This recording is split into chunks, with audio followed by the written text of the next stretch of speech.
স্ক্রিনে আমরা যেরকম একটা ওয়াটারের মতো ডিসপ্লে হচ্ছে এরকমটা জাস্ট আজকে দেখাবো কিভাবে আমরা এলিমেন্টর প্রো ভার্সন দিয়ে এই কাজটা করতে পারি।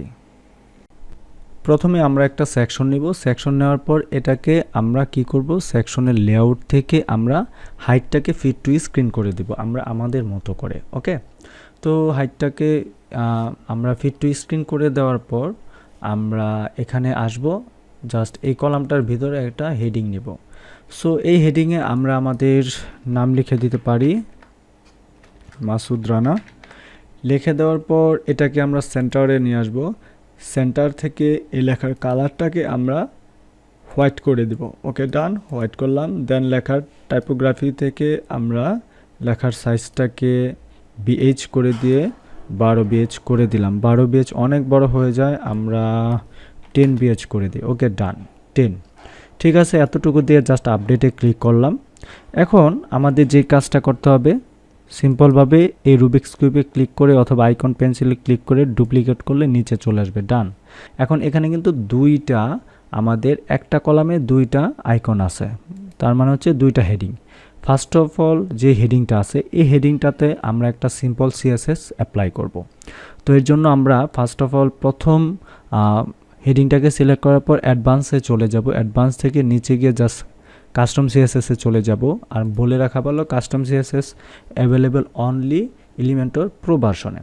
সো এটা করার পর আমরা কি করব, আমরা এই প্রথম অপশনটাতে যাওয়ার পরে একটা সিম্পল সিএসএস অ্যাপ্লাই করব। যে সিএসএস অ্যাপ্লাইটা আমরা টিউটোরিয়ালে দিয়ে দিব, সেটা তোমরা এখান থেকে অ্যাপ্লাই করে নিয়ে নেবে। ওকে ডান। আমি এটাকে জাস্ট কপি করলাম। কপি করার পর আমি আমার প্রজেক্টে এসে জাস্ট এখানে অ্যাপ্লাই করে দিলাম। দেখো এখানে ব্যাকগ্রাউন্ডে একটা কালার চেঞ্জ হচ্ছে, এটা ডান দিকে।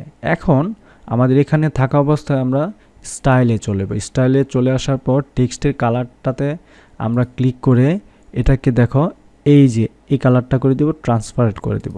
ডান, ট্রান্সপারেন্ট করে দিলাম। ঠিক আছে, এখন ট্রান্সপারেন্ট করে দিলাম, এটাও ঠিক আছে। এখন দ্বিতীয় কলামটাতে এসে এটার কালারটাকে আমরা দিব। তো ফার্স্ট অফ অল কালারটা কি বলতো, আমরা যদি আবার সিএসএসে যাই, গিয়ে যদি দেখি কালারটার নাম কি, এই যে কালারটা আমরা জাস্ট একটু কপি করে নিই। ওকে ডান, কপি করে নিলাম। ওকে, এখন দ্বিতীয় হেডিংয়ে এসে আমরা স্টাইলেতে যাব। স্টাইলে গিয়ে তার কালারটাকে আমরা সেম করে দিব এটা। ওকে ডান, আপাতত করে দিলাম। এখন আমাদের যে কাজটা করতে হবে বলতো, আমরা প্রথম যে হেডিংটা আছে প্রথম হেডিংয়ে আবার যাব। প্রথম হেডিংয়ে আবার যাওয়ার পর অ্যাডভান্স থেকে আমরা পজিশনিং করে দিব। পজিশনিংটা কোথায় আছে দেখো তো, পজিশনিংটা কোথায় আছে আমাদের একটু বলো। আমরা পজিশনটাকে দেখো, পজিশনটা আছে অ্যাবসোলেট। ওকে, তারপরে আমরা দ্বিতীয়টাকে ধরবো, কিন্তু দ্বিতীয়টা আমরা অ্যাপ্লাই করতে পারতেছি না, এর জন্য নেভিগেশনে যাব। নেভিগেশনে যাওয়ার দ্বিতীয়টাতে ক্লিক করব। এটা তো অ্যাডভান্সে যাব। অ্যাডভান্সে যাওয়ার পর পজিশনটাকে আমরা অ্যাবসোলেট করে দিব। ডান। এখন কিন্তু বোঝার উপায় নাই, এখানে দুইটা হেডিং রয়েছে। ওকে, সো এখন কি করতে হবে, মেইন কাজটা হচ্ছে আমাদের দ্বিতীয় নম্বর হেডিংয়ে এসে অ্যাডভান্সে গিয়ে সবার নিচে যাব কাস্টম সিএসএস। ওকে, কাস্টম সিএসএসে যাওয়ার পর এখান থেকে একটা কোড আছে ফ্রন্ট এন্ড ডিজাইন, এতটুকু কোডকে জাস্ট আমি কপি করে আমি আমার জায়গা মতো এখানে জাস্ট অ্যাপ্লাই করে দিব। সাবধানে কপি করবা, না হলে কিন্তু কাজ করবে না। এখানে অ্যাপ্লাই করে জাস্ট আমি ডান দিলাম। এখানে অ্যাপ্লাই করে ডান দিলাম, বাট কাজ হচ্ছে না, তাই তো? কাজ না হওয়ারই কথা। কাজ হয় না, এর কারণ হচ্ছে একটু খেয়াল করে দেখো। আমরা যদি দেখাই, সবার প্রথমে এখানে কি ছিল বলো তো, এখানে ফ্রন্ট হেডিং সিএসএস, এটা কিন্তু তোমার কোনো কমেন্ট ছিল না। কমেন্ট করলে কিন্তু আমরা এইভাবে করতাম, রাইট?